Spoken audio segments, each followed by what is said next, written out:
어느 65세 은퇴자의 고백. 느리게 걷는 삶이 가져다 준 선물. 혹시 이런 기분 느껴보셨나요? 막 은퇴하고 맞이한 첫 해, 갑자기 시간이 너무 많아져서 도리어 어쩔 줄 몰랐던 그 기분 말이에요. 아침에 눈을 떠도 출근 도장을 찍을 필요가 없고 버스를 놓칠까봐 뛰지 않아도 되는데 이상하게 하루 종일 마음이 텅 빈 것처럼 헛헛하기만 했던 때가 있었습니다. 시장에 가서도 뭘 사야 할지 모르겠고 청소를 하다가도 빗자루를 든 채 멍하니 서서 나 오늘 도대체 뭐 해야 하지? 하고 스스로에게 묻게 되는 순간들.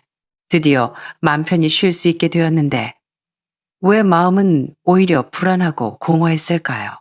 나 정말 은퇴할 준비가 된 걸까 하고 의심해 본 적 있으신가요? 건강 클리닉 닥터 수연 파크 채널에 오신 것을 환영합니다. 오늘 들려드릴 이야기는 속도를 조금 늦추는 것에 대한 새로운 시각을 줄지도 모릅니다.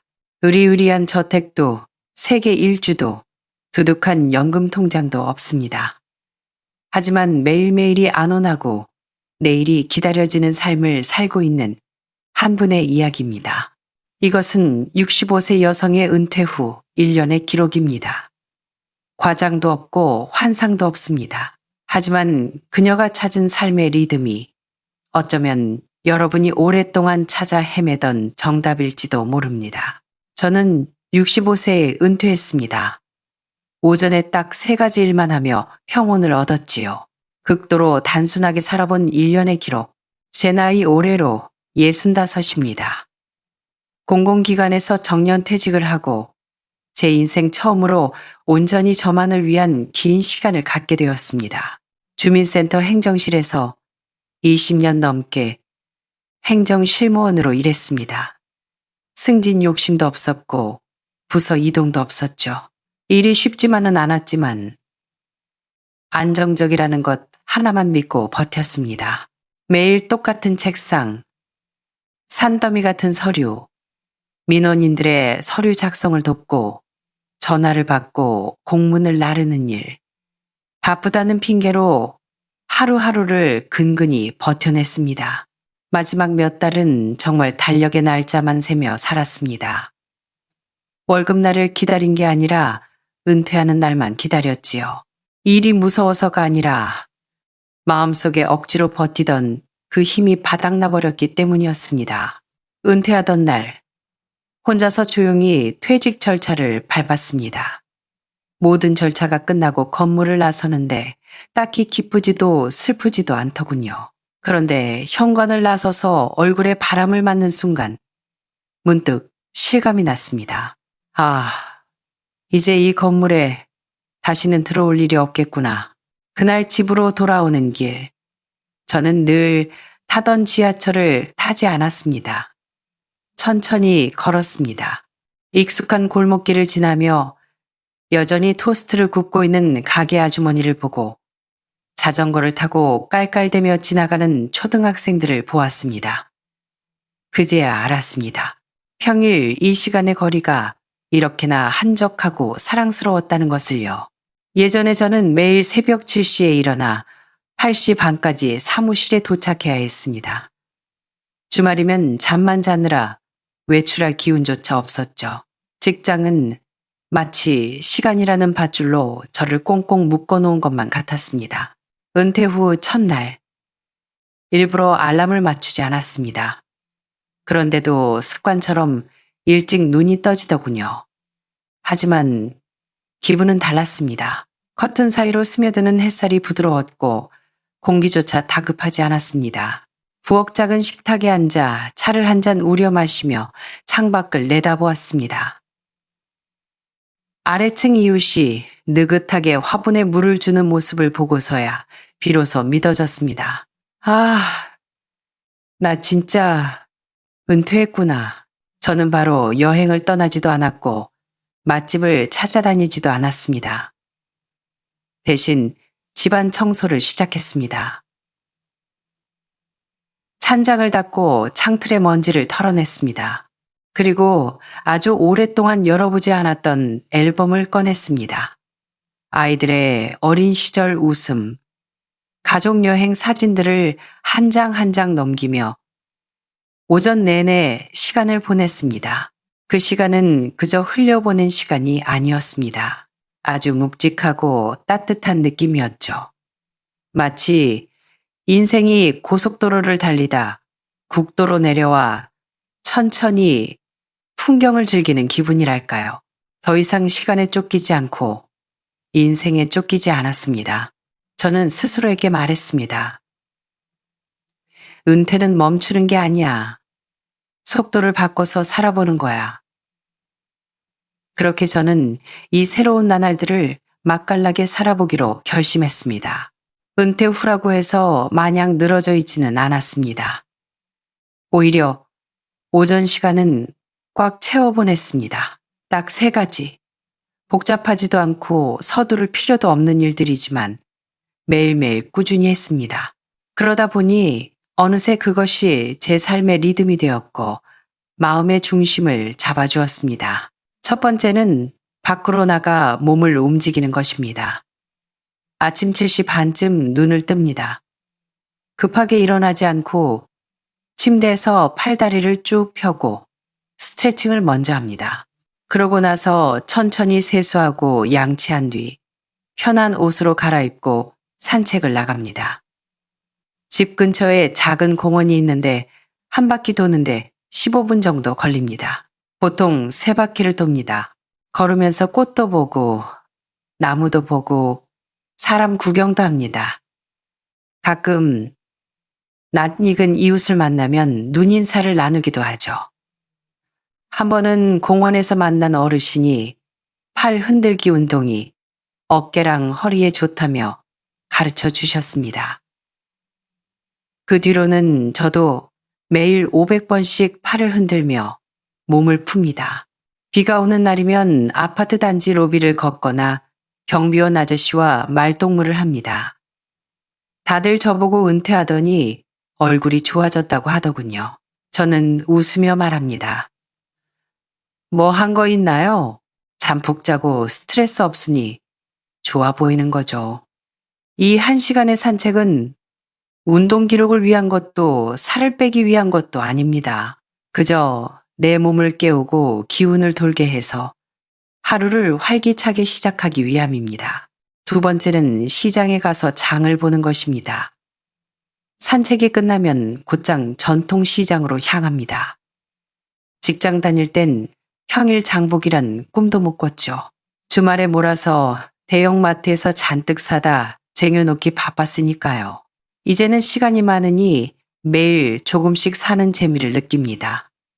시장 상인들은 정도 많고 친절합니다.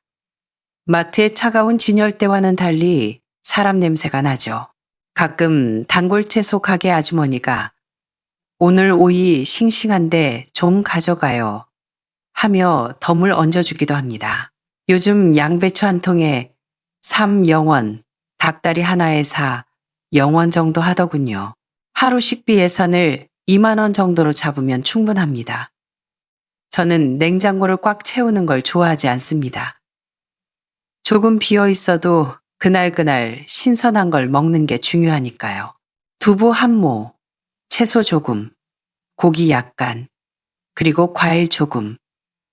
기분이 좋은 날엔 고구마나 딸기를 사서 쪄먹거나 간식으로 먹습니다. 집에 돌아오면 재료부터 손질합니다. 채소는 씻어서 물기를 빼고 고기는 소분해서 날짜를 적어 냉동실에 넣습니다. 이런 과정이 번거로울 것 같지만 막상 해보면 귀찮기는커녕 내 삶을 내가 온전히 돌보고 있다는 뿌듯함이 느껴집니다. 3번째는 집안 청소입니다. 제가 결벽증이 있는 건 아닙니다. 하지만 집이 정돈되어야 마음도 편안해지더군요. 저만의 청소 루틴이 있습니다. 월요일은 화장실, 화요일은 바닥 닦기, 수요일은 창문 닦기. 이렇게 돌아가면서 하면 힘들지도 않고 집은 늘 깨끗합니다.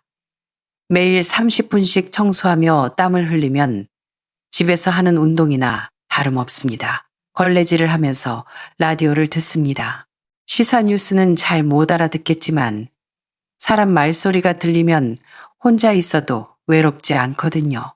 남편이 퇴근해서 집이 왜 이렇게 반짝거려?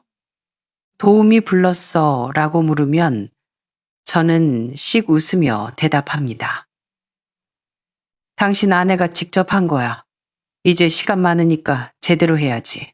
이 세 가지를 마치고 나면 오전 11시쯤 됩니다. 몸을 부지런히 움직였지만 피곤하기보다 오히려 개운합니다. 몸과 마음이 다 깨어나니 하루가 술술 풀리는 기분입니다. 사람들이 묻습니다.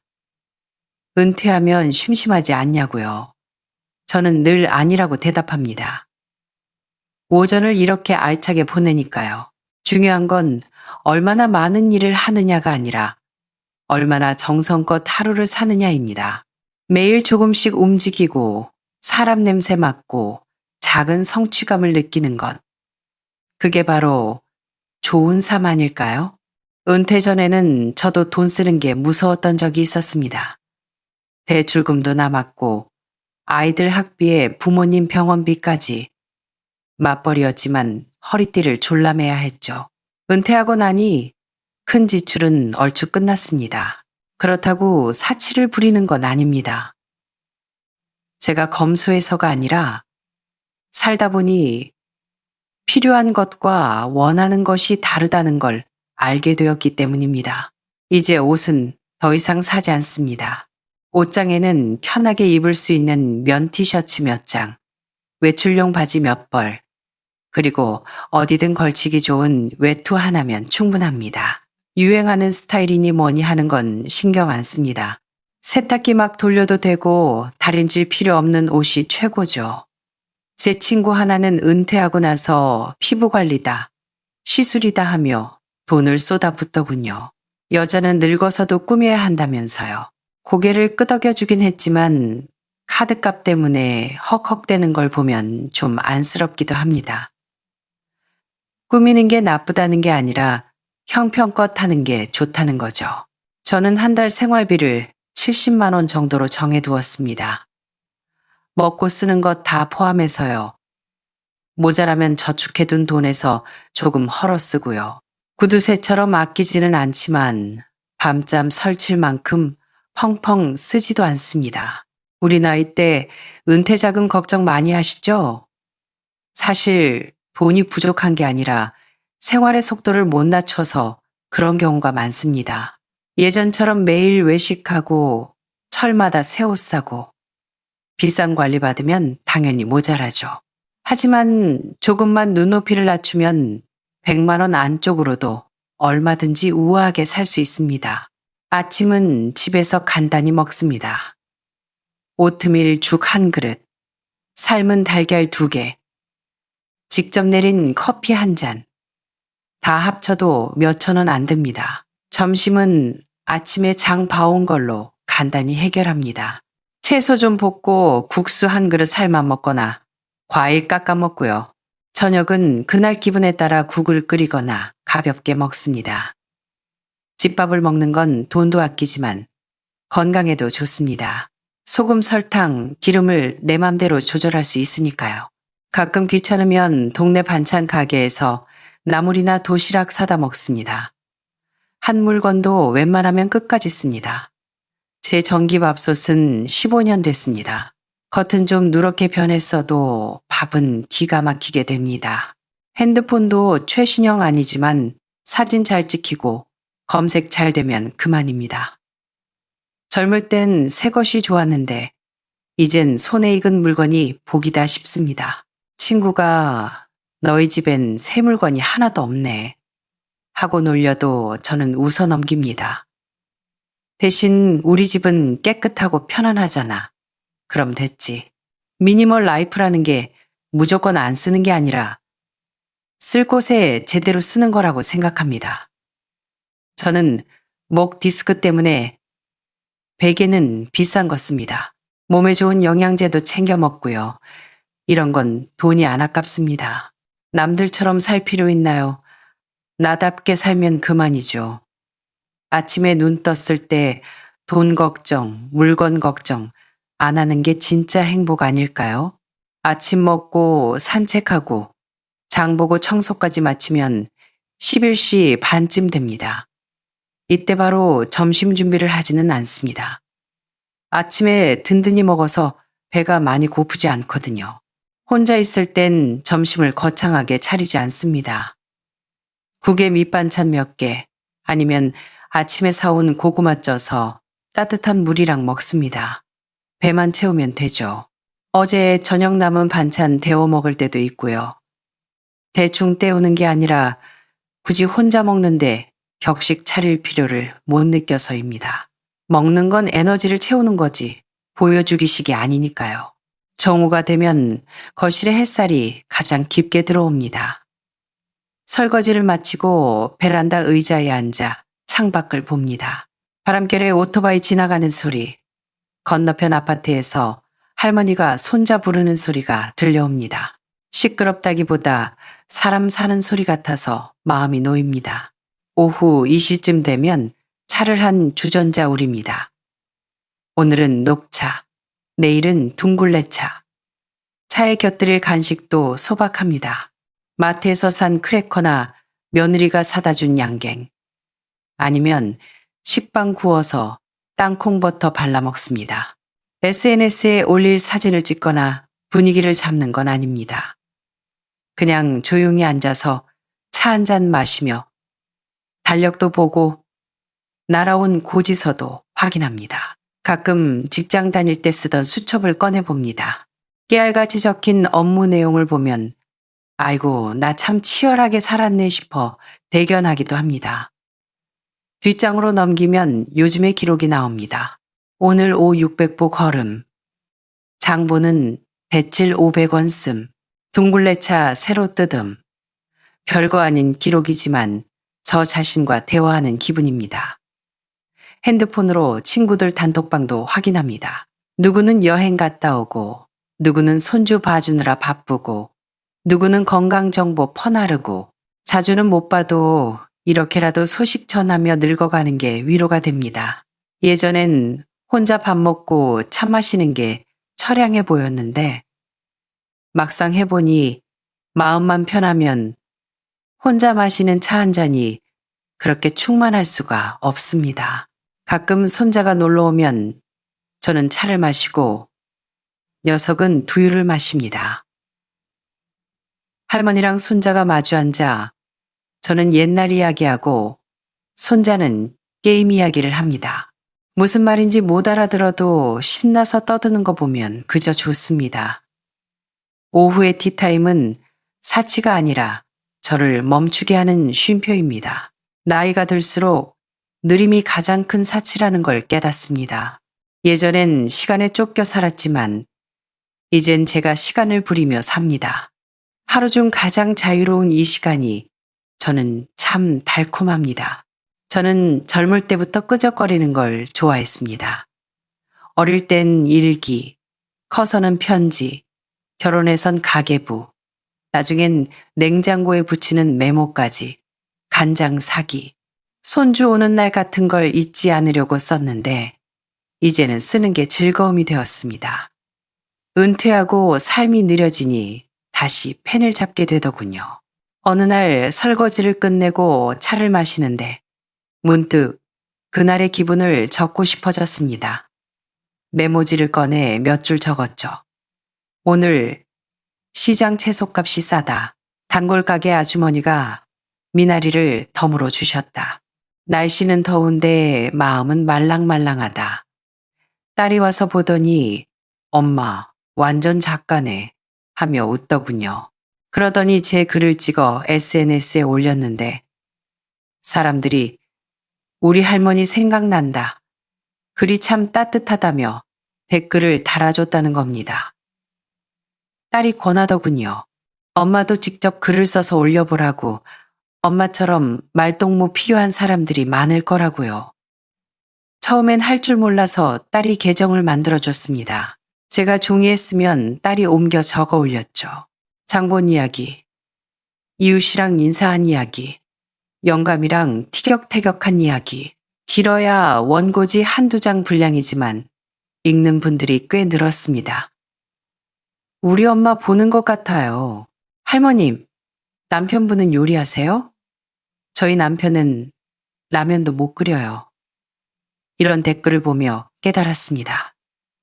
아, 이런 사소한 일상도 누군가에겐 이야기가 되는구나. 예전엔 나 보려고 썼는데 이젠 남이랑 수다 떨려고 씁니다. 이젠 저 혼자서도 올립니다. 독수리 타법으로 한 글자씩 꾹꾹 눌러 쓰지만 한 줄 완성하면 그렇게 뿌듯할 수가 없습니다. 베란다 꽃 사진 하나 찍어서 오늘 참 평화롭네요. 여러분은 어떠세요? 하고 올리는 거죠. 돈 벌려고 쓰는 건 아닙니다. 가끔 조회수 잘 나오면 소소하게 용돈벌이는 되지만 그저 장 보는 값 정도입니다. 한 달에 15만 원, 20만 원? 큰 돈은 아니지만 내가 아직 쓸모 있다는 증거 같아 기쁩니다. 억지로 쓰진 않습니다. 생각나면 쓰고 없으면 말고. 인생은 숙제가 아니니까요. 글쓰기는 저에게 세상으로 나가는 작은 창문입니다. 쓰다 보니 말투도 바뀌더군요. 예전엔 아유 더워 죽겠네 했다면 지금은 오늘 더위는 어릴 때 솜잎을 덮고 있는 것처럼 묵직하네. 그래도 햇볕 냄새가 난다. 이렇게요. 저는 작가는 아니지만 생활을 관찰하고 기록하는 법을 조금씩 배워가고 있습니다. 한 번은 우리 남편의 3대 괴짜 습관이라는 글을 올렸는데 반응이 폭발적이었습니다. 우리 집이랑 똑같아요. 부부 사이가 참 좋아 보이세요. 그런 반응을 보며 느꼈습니다. 내 이야기가 누군가에게 웃음이 되고 위로가 되는구나. 글쓰기가 이렇게 사람을 덜 외롭게 만들 줄은 몰랐습니다. 인생 별거 있나요? 단순할수록 단단해지고 나이 들수록 말동무가 필요한 법이죠. 그러니 저는 계속 쓸 겁니다. 할 말이 남아있는 한은요. 오후 5시가 되면 창밖을 봅니다. 해가 뉘엿뉘엿 넘어가면 남편이 퇴근할 시간입니다. 저보다 2살 많은 남편은 아직 현역입니다. 몇 년 더 벌고 싶다며 집에 있는 걸 좀이 쑤셔 하더군요. 건강이 허락하는 한 일하는 게 좋으니 말리지 않았습니다. 남편이 집에 와서 제일 먼저 하는 말은 나왔어 힘들어가 아닙니다. 오늘 저녁 뭐야? 이 한마디를 제일 기대하죠. 저는 웃으며 대답합니다. 당신 좋아하는 고등어 구웠어요. 노릇노릇하게. 우리 집 저녁상은 소박합니다. 하지만 늘 따뜻하죠. 국 하나, 생선이나 나물 반찬, 밥은 적게 퍼도 입맛에 딱 맞게 차립니다. 오전장 봐온 걸로 오후에 슬슬 준비하면 남편 오고 30분 안에 밥상을 차릴 수 있습니다. 밥 먹을 땐 TV 잘 안 떱니다. 그냥 이런저런 이야기하죠. 사무실 김 부장이 실수를 했다는 둥, 시장 고구마 가게 주인이 바뀌었다는 둥. 별일 아니어도 그렇게 이야기하다 보면 하루가 정리됩니다. 가끔 이야기가 길어지면 남편이 제 반찬을 챙겨주며 그럽니다. 당신 점심 부실하게 먹었지? 얼굴이 좀 까칠한데. 잔소리 같아도 속으론 좋으면서 아유, 됐거든요 하고 튕깁니다. 식사가 끝나면 설거지는 남편 몫입니다. 젊을 땐 손도 까딱 안 하더니 나이 들고 변했죠. 은퇴 직후부터 제가 조금씩 시켰더니 이젠 저보다 더 뽀득뽀득 잘 닦습니다. 식탁 닦고 쓰레기 버리는 것도 척척하고요. 젊을 땐 지지고 볶고 싸우기도 많이 했지만 이 나이 되니 같이 밥 먹고 TV 보고 가끔 투닥거리는 이 시간이 제일 행복합니다. 어느 날 밤 남편이 불쑥 그러더군요. 당신 참 부럽다. 은퇴하더니 얼굴이 더 편안해 보여. 제가 그랬죠. 당신도 은퇴해봐요. 편안한 게 아니라 내 시간을 내가 주도해서 그래요. 사장님 된 기분이랑 비슷할걸요. 남편이 웃더군요. 말하는 게 무슨 칼럼니스트 같네. 나 나중에 은퇴해서 집에 있으면 내 리듬 깨지 마라. 그럼 같이 글이나 써요. 제목은 당신이 정하고. 저녁엔 소파에 나란히 앉아 남편은 핸드폰 보고 저는 옛날 사진 봅니다. 아니면 같이 일일 드라마 보면서 저런 몹쓸 놈 하며 욕도 같이 하고요. 그렇게 창밖엔 불이 하나둘 켜지고 집안엔 온기가 돕니다. 가끔 남편이 일찍 은퇴한 거 후회 안 하냐고 묻는데 저는 늘 고개를 젓습니다. 하나도 안 해요. 쉬어서 좋은 게 아니라 평생 같이 산 당신을 내 속도대로 챙겨줄 수 있어서 좋아요. 서두르지 않고 늙는 거 겁내지 않고 이 나이 먹고 불타는 사랑? 그런 거 필요 없습니다. 그냥 밥 냄새 나고 같이 걷고 같이 밥 먹고 같이 불 끄고 자는 거. 그게 최고입니다. 직장 다닐 땐 잠자는 게 숙제 같았습니다. 낮엔 업무 스트레스, 집안일, 자식 걱정에 치여 살다가 밤에 누워도 머릿속이 윙윙거렸죠. 30분 넘게 뒤척이고 TV 켜놓고도 정신은 말똥말똥하고 새벽 2시에 겨우 잠들었다가 6시에 깨서 출근하려면 정말 하루 종일 억지로 버티는 기분이었습니다. 숙면에 좋다는 차도 마셔보고 잔잔한 음악도 들어보고 족욕도 해봤습니다. 한약도 지어 먹어봤지만 그때뿐이고 오히려 빨리 자야 하는데 하는 강박 때문에 더 불안해지더군요. 은퇴하고 나서도 별 기대 안 했습니다. 어차피 늦게 자도 출근 안 하니 상관없다. 마음 비웠죠. 그런데 웬걸 보름 정도 지나니 아침까지 푹 자는 겁니다. 병원을 간 것도 약을 먹은 것도 아닌데 말이죠. 그냥 삶의 속도가 느려지고 스트레스가 사라지니 몸도 안심을 한 것 같았습니다. 요즘은 밤 10시 조금 넘으면 잠자리에 듭니다. 핸드폰도 안 보고 불 끄면 금세 잠듭니다. 새벽에 화장실 가려고 한 번 깰 때도 있지만 다시 금방 잠들고 아침에 일어나면 머리가 맑습니다. 그제야 알았습니다. 내 몸이 아픈 게 아니라 내 삶이 너무 빡빡해서 몸이 비명을 지르고 있었다는 걸요. 마음이 급하니 몸도 쉴 수가 없었던 거죠. 은퇴 후 버스 놓칠까 뛰지 않고 회의 늦을까 조바심 내지 않으니 신경이 순해진 겁니다. 수면제 없이도 의사 없이도 잘 잡니다. 아침 산책하고 오후 햇살 받고 저녁 적게 먹고 오늘 하루도 잘 보냈다 생각하며 눕는 것. 그게 비결입니다. 늙으면 여기저기 아프고 잠도 없어진다지만 마음이 평온하면 몸도 따라옵니다. 잠을 잘 자니 낮에도 생기가 돕니다. 예전엔 커피로 버텼는데 이젠 햇볕만 쬐어도 힘이 납니다. 이웃들이 얼굴 좋아졌다고 하면 농담합니다. 예전엔 직장인 얼굴이고 지금은 꿀잠 잔 얼굴이라 그래요. 인생 후반전, 진짜 건강 비결은 비싼 보약이 아니라 내 몸을 덜 괴롭히는 겁니다. 은퇴하고 나서야 이걸 깨달았습니다. 평일엔 혼자 지내는 게 편하지만 주말은 또 북적이는 맛이 있습니다. 큰애는 서울 쪽에 살고 작은애는 근처에 사는데 손주 녀석이 할머니 집 가자고 조른답니다. 제가 뭐 대단하게 해주는 것도 없는데 말이죠. 아마 제가 잔소리를 안 해서 그런가 봅니다. 베란다에 상추랑 깻잎, 방울토마토를 키우는데 손주가 오면 꼭 물조리개를 들고 할머니, 내가 물 줄래? 합니다. 물을 너무 많이 줘서 바닥이 흥건해져도 저는 그냥 둡니다.